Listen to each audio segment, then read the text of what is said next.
Okay, this is the situation at the end of round 2, beginning of round 3, and it's been a bloody round with I think honours going to the Polish,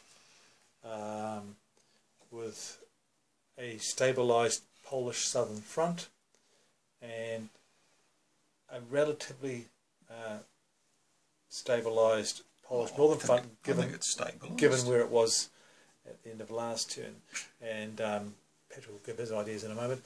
And the Poles on the northern front have cleaned out the forces in the Republic of Lithuania and taken Kaunas, so their rear area has been secured. Yeah, so a good round to the Poles. Patrick, you want to give us a bit of an overview? It's pretty disastrous for the Russians, really. Initially, it started really well with a pretty significant breakthrough along that Polish line. You cut off some Polish units. Cut off Polish units here and here, and also managed to take 2 key cities. And this line's not really a line anymore. However, the Poles have managed to reform and have actually even started pushing back over here. And the Soviets are probably suffering from disorganization here. After pushing over the units, they're not really well positioned to push on.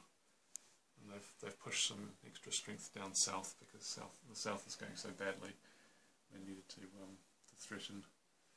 And the south positionally is okay, but Russians have taken heavy losses. Although the Poles have pulled back a little bit. That was the Polish general's tactics to whittle down the Soviets, and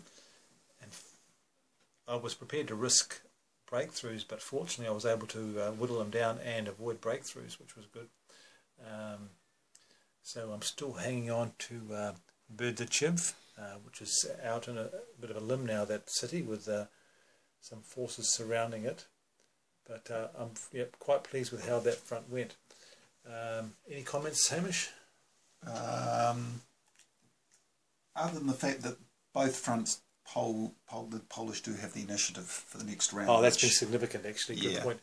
The victory points are 3 to the Russians at the moment, but the southern front has held the initiative that whole round, and the northern front has now got the initiative, both for the Poles. So that's been huge, and that's been one of the difficulties for Patrick, as he's also been facing the fact that he hasn't had initiative for a lot of the time. Well, he did have it in the northern, but it's been wrestled from him, and thanks to an historic card, it's really very strong. So it's poised for the third front. Patrick's got a lot of work in front of him to see if the Soviets can regroup and throw in another attack and make some breakthroughs. So the only thing that's working well is the VP. Russians do hidden VP. So, so we'll be back with the third round as soon as we get it done. 15 though, don't you? Yep. Is it 15? 15.